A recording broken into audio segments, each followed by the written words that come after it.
अगर मेरी सरकार के दौरान ऐसे हालात पैदा हुए होते कि सत्ता में बहुमत में होने के बावजूद भी राज्यसभा की सीट पर कांग्रेस जीत जाती, विपक्ष जीत जाता, तो मैं तत्काल त्याग पत्र दे देता। पूरी दुनिया कह रही है आएंगे तो मोदी जी ही आएंगे। अगर चुनाव के बाद कोई सरकार बनेगी तो भाजपा और एनडीए की गठबंधन की बनेगी।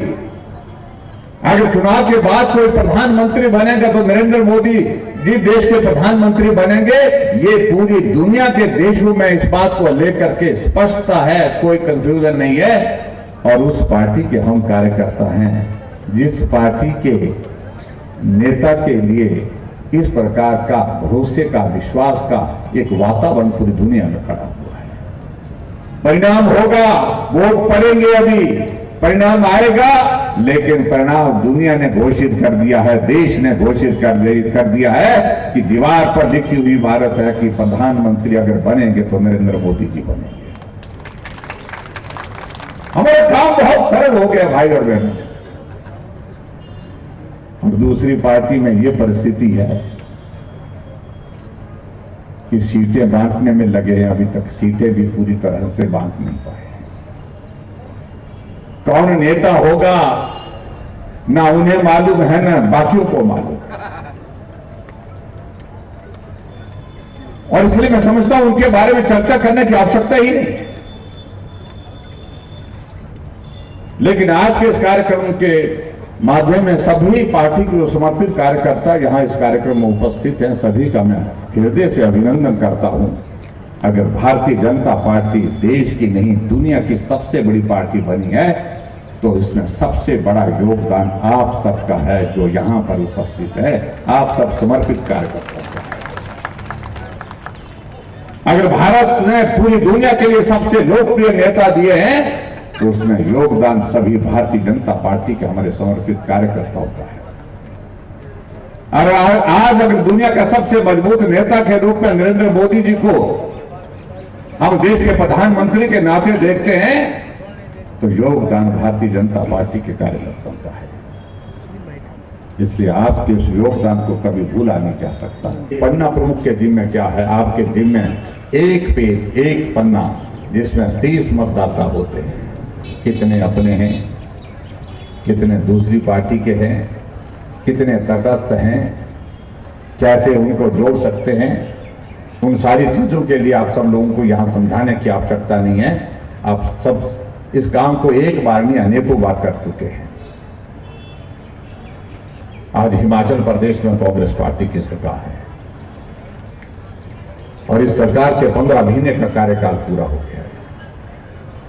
लेकिन मैं इतना जरूर कहना चाहता हूं कि 15 महीने की सरकार का जो हाल हुआ है वो हाल आज पूरी दुनिया जानती है कि सारी व्यवस्था परिवर्तन के नाम से तार-तार हो गई।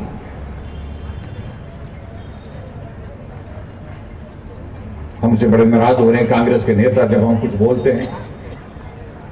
हमने कहा हमारा धर्म है, हम ऑपोजिशन में हैं, विपक्ष में हैं, विपक्ष के नेता हैं, विपक्ष के नेता के नाते लोकतंत्र में मुझे आपके खिलाफ अगर आपने गलत किया है तो उसके खिलाफ बोलना पड़ेगा। लेकिन मालूम नहीं क्यों कि ऐसा लगता है कि हमको कुछ बोलना नहीं चाहिए।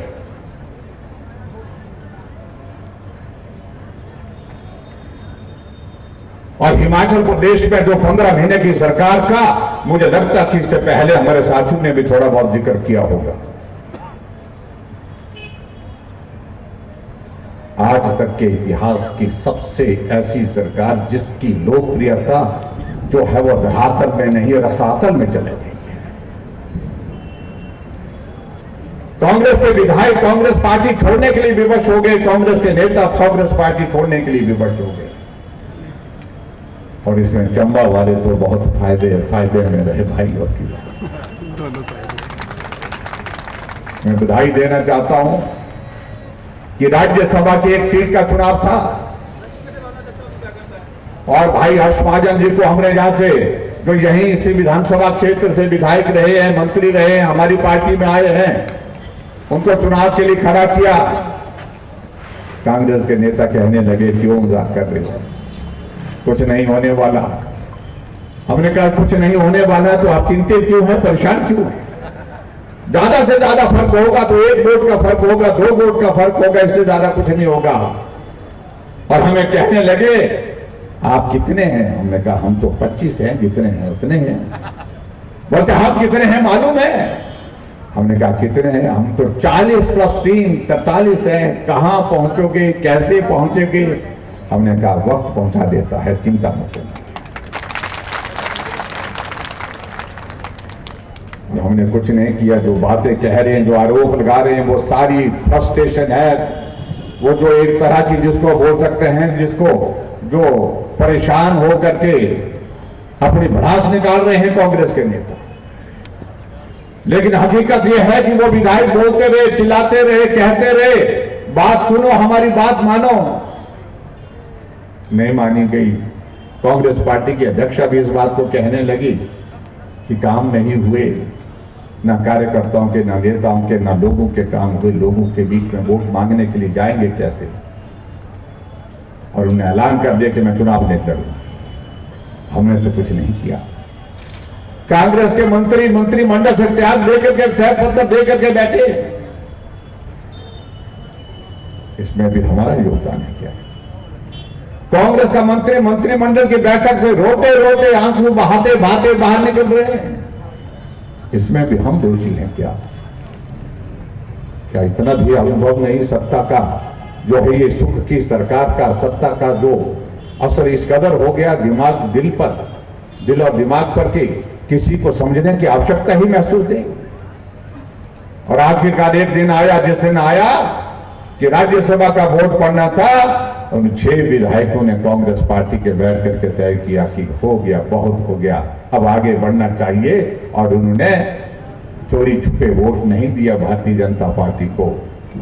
राज्यसभा के चुनाव के लिए मतदान केंद्र पर पोलिंग बूथ जो था वहां पर विधानसभा में, वहां कांग्रेस का पोलिंग एजेंट जो था, ऑथराइज एजेंट था, उसको दिखा करके वोट डाला। भाई ये लोग 14 महीने में आपने ये कमाया। 6 विधायक कांग्रेस पार्टी के, 3 निर्दलीय विधायकों ने वोट भारतीय जनता पार्टी को डाला और वो 43 से 34 हो गए, हम 25 से 34 हो गए। फिर कहा कि भैया अब पर्ची पड़ेगी।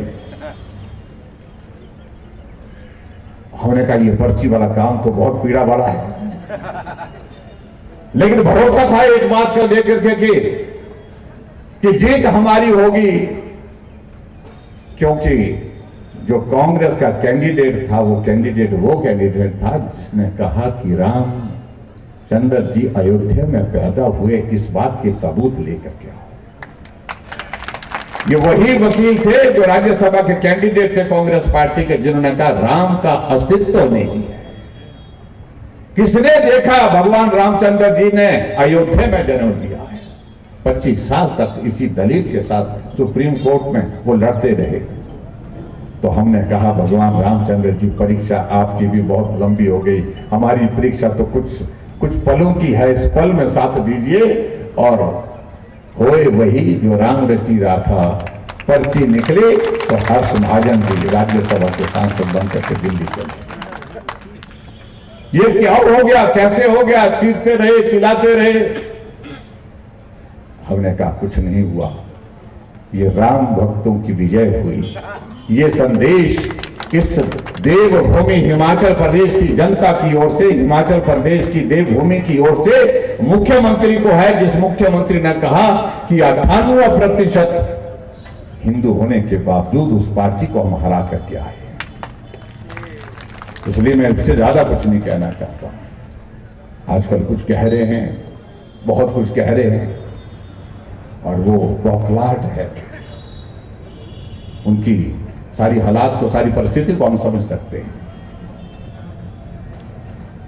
अब हम जब बोल रहे हैं कि भाई अब की बार एक चीज और होने वाली है लोकसभा के चुनाव में, अब की बार 400, अब की बार 400 पार। ये तो पूरे देश भर में होने वाला। और आपने देखा कि सर्वे की रिपोर्टें आ गई, सर्वे में भी यही कहा गया कि 400 का आंकड़ा छूने वाली है एनडीए। और हमने हिमाचल प्रदेश में कहा कि अब की बार फिर 4 की 4 होंगी। और अब की बार फिर 4 के साथ साथ में एक चीज और भी होगी, और वो ये होगी कि हिमाचल प्रदेश में एक रिवाज बहुत लंबे समय से चल रहा है कि सरकार 5 वर्ष के बाद बदल देते हैं। अब की बार वो रिवाज भी टूटने वाला है। 5 वर्ष इंतजार करने की आवश्यकता नहीं होगी, 15 महीने में ही सरकार बदल जाएगी, ये भी साफ लग रहा है। और मुझे हैरानी इस बात की होती है, मुझसे हिसाब मांगा जाता है, बताओ कैसे होगा। हमने कहा वैसे होगा जैसे राज्यसभा का। आज नहीं बताएंगे भाई, सीधी सी बात है, हम कुछ गलत थोड़ी बोल रहे हैं।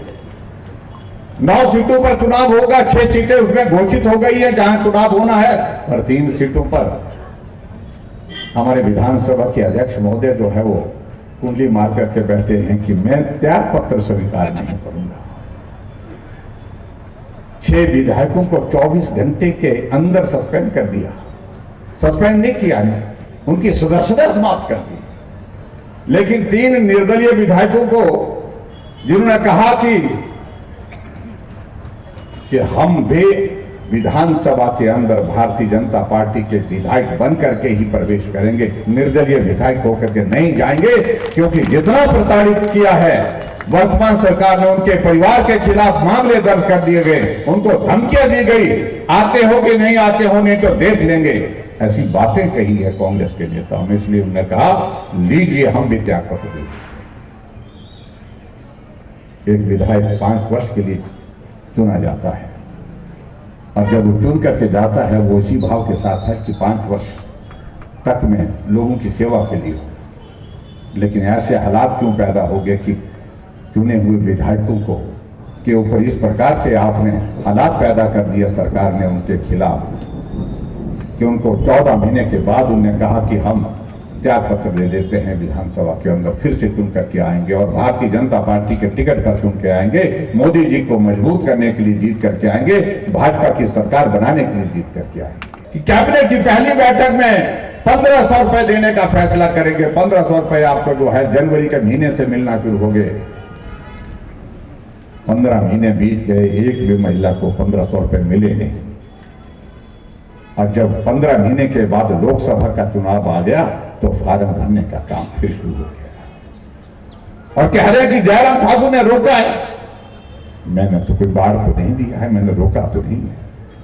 लेकिन आप बताइए कि कब तक आप इस तरह से झूठ बोलते रहेंगे? आने वाले समय में तो कोई और चुनाव आएगा, फिर कहेंगे कि आओ फार्म भरते हैं। क्या समझ रखा है हमारी माताओं ने कि लालच के बलबूते इनको आप हर बार इस प्रकार से धोखा दे करके ठगने की कोशिश करेंगे? क्या हमारी माता बहनें आपके इस प्रलोभन में हमेशा ही आपके कहने पर चलती रहेंगी? ये संभव नहीं। माताओं बहनों ने कह दिया, वो दौर बीत गया। अगर देना था तो पहली बार आपने जो वादा किया था 15 महीने में आप दे सकते थे। अब आपके ऊपर भरोसा नहीं, भरोसे की बात नहीं। अब की बार हम ही तय कर देंगे कि हम हिमाचल प्रदेश में किसको वोट देंगे, किसको नहीं देंगे। कितनी बार दलील करेंगे? और दूसरी तरफ आप याद करिए, जो भारतीय जनता पार्टी की हमारी सरकार है, हमने कोई गारंटी नहीं दी थी, लेकिन बिना गारंटी के हमने माताओं बहनों के लिए आने जाने का किराया 50% किया, आधा किया। गारंटी नहीं दी थी, वादा नहीं किया था, लिख करके नहीं दिया था, इस तरह से फार्म नहीं भरा था। बिना फार्म के हमने आधी किराए की हमने बात कही और उसको पूरा किया। हमने हिमाचल में गारंटी नहीं दी थी कि हर घर में गैस का चूल्हा पहुंचाया जाएगा। बिना गारंटी के, बिना वादे के, बिना फार्म भरे हमने हर घर में गैस का चूल्हा पहुंचाया। उज्ज्वला योजना और उज्ज्वला योजना के साथ साथ में गृहिणी सुविधा योजना की हमने गारंटी नहीं दी थी कि हिमाचल प्रदेश का हर गरीब आदमी के लिए 5 लाख रुपए का हेल्थ कवर देंगे। बिना गारंटी के, बिना फार्म भरे हमने उनके 5-5 लाख रुपए का हेल्थ कवर उनको दिया। और आज हालात ये हैं, 300 करोड़ रुपए की देनदारी हो गई, जो इलाज के लिए पैसा हिम केयर के अंतर्गत हिमाचल प्रदेश में गरीब लोगों के इलाज के लिए दिया जाता था। सरकार ने पेमेंट नहीं की। आज गरीब आदमी आपके चंबा के मेडिकल कॉलेज में एडमिट है, लेकिन हिमकेयर के तहत उसका इलाज मुफ्त में नहीं हो रहा है। 0 बिल आता है, लेकिन फार्म नहीं भरा, हमने कोई गारंटी नहीं दी। हमें जो लगा हमने वो करने की कोशिश की, और जो करने की कोशिश थी वो की कोशिश नहीं, उसको जमीन पर उतार करके हमने दिया। ये परिस्थिति आपके सामने। लेकिन यहां गारंटी कहा कि महिलाओं को 1500 रुपए, गोबर 2 रुपए किलो, गाय का दूध 80 रुपए, भैंस का दूध 100 रुपए, 300 यूनिट बिजली फ्री देंगे, 5 लाख बेरोजगारों को नौकरी देंगे। क्या क्या बोल के रखा है। अब लोग बोलते हैं भाई अब गारंटी की बात मत करो, अब तो सरकार की ही गारंटी नहीं है, अब तो चले थे। और जब हम बोलते हैं कि सरकार की गारंटी नहीं है सुखू भाई, तो सुखू भाई को बहुत परेशानी होती है। आप कल्पना करिए कि ऐसे हालात हिमाचल प्रदेश में देखने को मिले, कभी नहीं देखे। एक विधायक को पहले तो सुना नहीं, जलील किया, अब एक विधायक को 15 कमांडो दे रखे। मैं शिमला में रहता हूं, मेरा निवास जहां है, मेरे निवास के साथ एक कांग्रेस के विधायक हैं, वो CPSP है। नाम काहे को लेना, आप समझ जाएंगे। मैं एक दिन शाम को जब पहुंचा तो देखा कि बहुत सारे पुलिस वहां पर आए हैं। देखने मैंने अपने साथ में जो अपने कर्मचारी थे उनको पूछा कि ये पुलिस वाले क्यों आए हैं। बोलते ये साहब की सुरक्षा के लिए आए। हमने कहा हमारी के लिए क्या? बोलते नहीं वो तो सामने वाले के लिए। मैंने कहा इनको क्या हुआ? सुरक्षा इसलिए दी कि कहीं चले ना जाए, और ऊपर से रात को 4 बार वो सायरन वाली गाड़ी आती है, लाल नीली वाली जो बत्ती वाली गाड़ी आती है, और वहां पूछती है, वहां पर जो सुरक्षा में लगा के रखे हैं, लोग लगा के रखते हैं, उनको पूछते हैं भाई है ना? 4 बार पूछ रहे हैं। फिर सुखू भाई को संदेश करते हैं, साहब अभी तो यही है।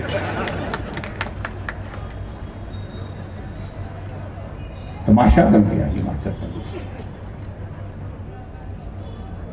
सारी पुलिस इस काम में लगा के रखी है। भाजपा का विधायक कहां गया? भाजपा का विपक्ष का नेता कहां गया? उसी फोन कॉल को मॉनिटर करो, डिटेल निकालो, किससे बात हुई, कितनी बात हुई। फोन हमारे रिकॉर्डिंग पे लगे हुए। एक कार्यकर्ता तो हमको फोन कर रहा था, वो बहुत ऊंचे बोल रहा था, कांग्रेस के खिलाफ बोल रहा था। मैंने कहा धीरे बोल यार, फोन आजकल हमारा लगा हुआ है वहां। कहां लगा हुआ? मैंने कहा सुखू के यहां लगा हुआ, रिकॉर्ड कर रहा है। बोल तब तो और जोर से बोलना मिलते नहीं, भाई उनको सुनाई देना चाहिए, वो उन तक बात पहुंचनी चाहिए। 1000 संस्थान, हमारे खुले हुए संस्थान, चले हुए संस्थान बंद कर दिए। आपके इस विधानसभा क्षेत्र के अंतर्गत हमने एक जगह सब तहसील दी थी, एक जगह हमने ITI दी थी, सॉरी IPH का सब डिवीजन दिया था। IPH का सब डिवीजन साथ मरेडी में दिया था। क्या है वो आज की तारीख में? SDO में भेज दिया था, लेकिन बंद कर दिया। सुखू भाई जी को बंद करने में मजा आता है, आनंद आता है। सब तहसील दी हमने साहू में, वो भी बंद कर दी। एक ऐसा जिला चंबा जो हमारा एस्पिरेशनल डिस्ट्रिक्ट है, जहां बहुत काम करने की आवश्यकता है, जहां ऐसे कुछ संस्थान खोलने की आवश्यकता है, वहां पर भी बंद कर दिए। और हमें कहते हैं कि बंद वही कर सकता जिसमें हिम्मत है। मैंने कहा ये हिम्मत भी बड़ी गजब की है। काम करने की हिम्मत नहीं है, लेकिन बंद करने की हिम्मत को हिम्मत कह रही है। ये भी लाजवाब चीज है, आज से पहले कभी देखा नहीं हमने।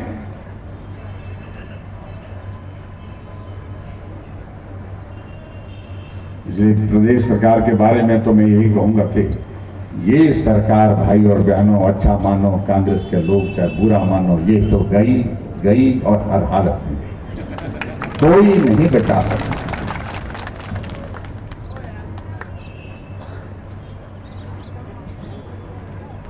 और मैं इस बात को दावे के साथ कह सकता हूं इसलिए नहीं क्योंकि ये सरकार बची कहां है। बहुमत होने के बावजूद आप राज्यसभा की सीट हार गए, भारतीय जनता पार्टी जीत गई, तो क्या सरकार का नैतिक दायित्व है? क्या है? नैतिक अधिकार है सत्ता में रहने का? त्याग पत्र देना चाहिए। और मैं इस बात को कह रहा हूं, अगर मेरी सरकार के दौरान ऐसे हालात पैदा हुए होते कि सत्ता में बहुमत में होने के बावजूद भी राज्यसभा की सीट पर कांग्रेस जीत जाती, विपक्ष जीत जाता, तो मैं तत्काल त्याग पत्र दे देता और दूसरे किसी भी आदमी को आपके नेतृत्व में विश्वास ही नहीं रहा है।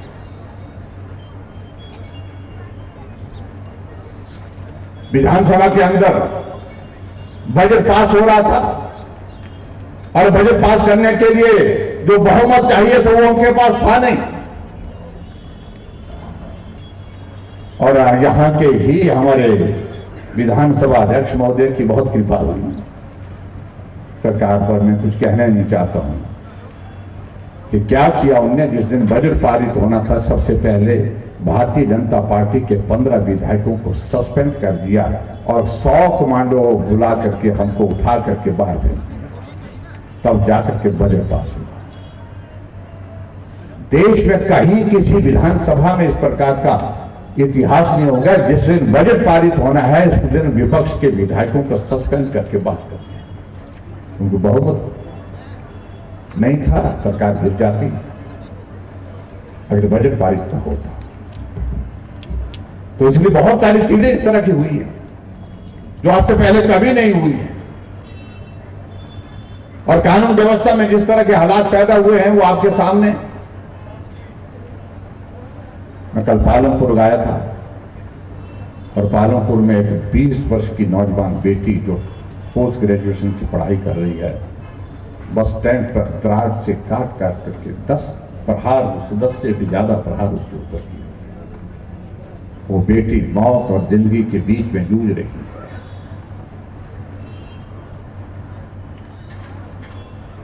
मैंने उनके पिता से बात की जो पीजीआई में से साहब थे।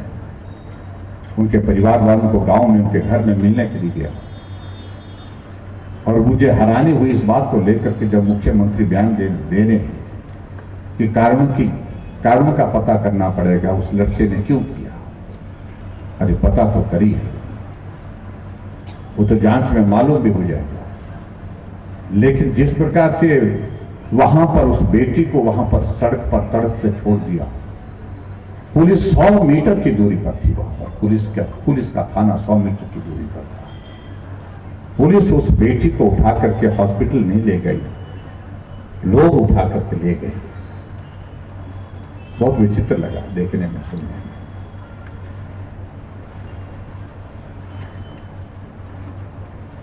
और हमें कह रहे कि कानून व्यवस्था तो बिल्कुल सही है। और कल ही उसके बाद दूसरा घटना जो है, कुछ दिन पहले एक और घटना घटित हुआ सूला विधानसभा क्षेत्र में। 50 वर्ष की एक महिला के लिए, महिला का जो है जो पेपर कटर होता है उससे गला ही काट करके उसकी हत्या करके नाले में फेंक रखा था। मैं वहां भी गया। परसों ही घटित हुआ वहां पर बद्दी में, आपस में 2 गुटों में फायरिंग हुई और 10 लोग उसमें घायल हुए। और उसके बावजूद भी कहते हैं कि कानून व्यवस्था में कोई दिक्कत नहीं। शिमला के माल रोड में पुलिस रिपोर्टिंग रूम के सामने, माल रोड शिमला प्रदेश की राजधानी, वहां जो बकरे काटने के लिए जो मीट काटने का जो टोका बोलते, क्या बोलते हैं आपके, टोके से उस आदमी, उस नौजवान का काट करके वो वहीं पर उसकी हत्या करते, माल रोड पर। फिर भी कहते हैं कानून व्यवस्था बहुत अच्छी है। इन बातों का जवाब देने के लिए मुझे लगता है कि इस लोकसभा के चुनाव में आप सबको पूछना चाहिए।